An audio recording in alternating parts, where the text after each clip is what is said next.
Hi havia una vegada en un lloc preciós, situat enmig de boscos verds i muntanyes altes, on vivien des de feia molts i molts segles una comunitat d'abelles treballadores.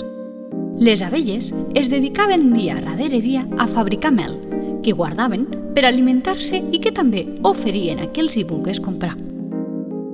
Era una mel de molt bona qualitat i molt apreciada a tots llocs, però les abelletes tenien un problema.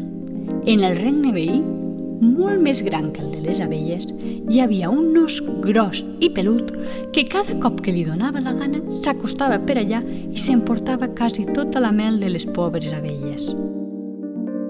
Les abelles estaven molt tristes perquè això ja feia molts anys que passava. Temps enrere, els seus besavis i els seus avis ja havien mirat de convèncer l'os perquè els hi fes un tracte més just, però aquest no havia volgut escoltar-les mai.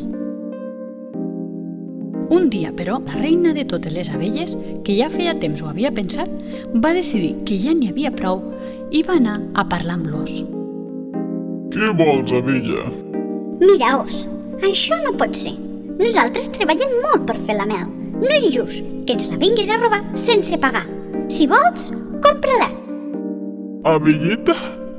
Ha estat així sempre de ser igual.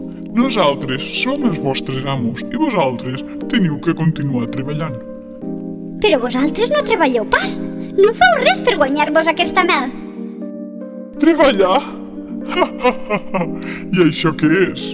Nosaltres a l'estiu ens dediquem a jugar i a agafar la vostra mel i a l'hivern ens dediquem a dormir?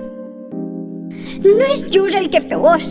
Si no us emportéssiu quasi tota la mel, nosaltres veuríem una mica millor. Per què en voleu tanta de mel?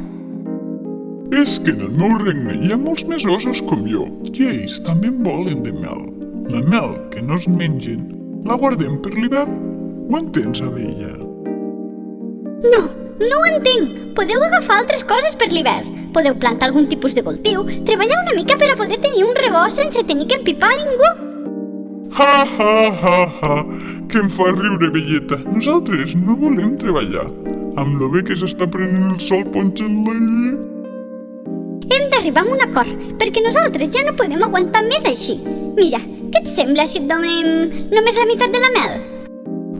No, què dius ara? Ni parlar-ne. Bé, doncs potser ens podríeu pagar una mica per la mel que us emporteu.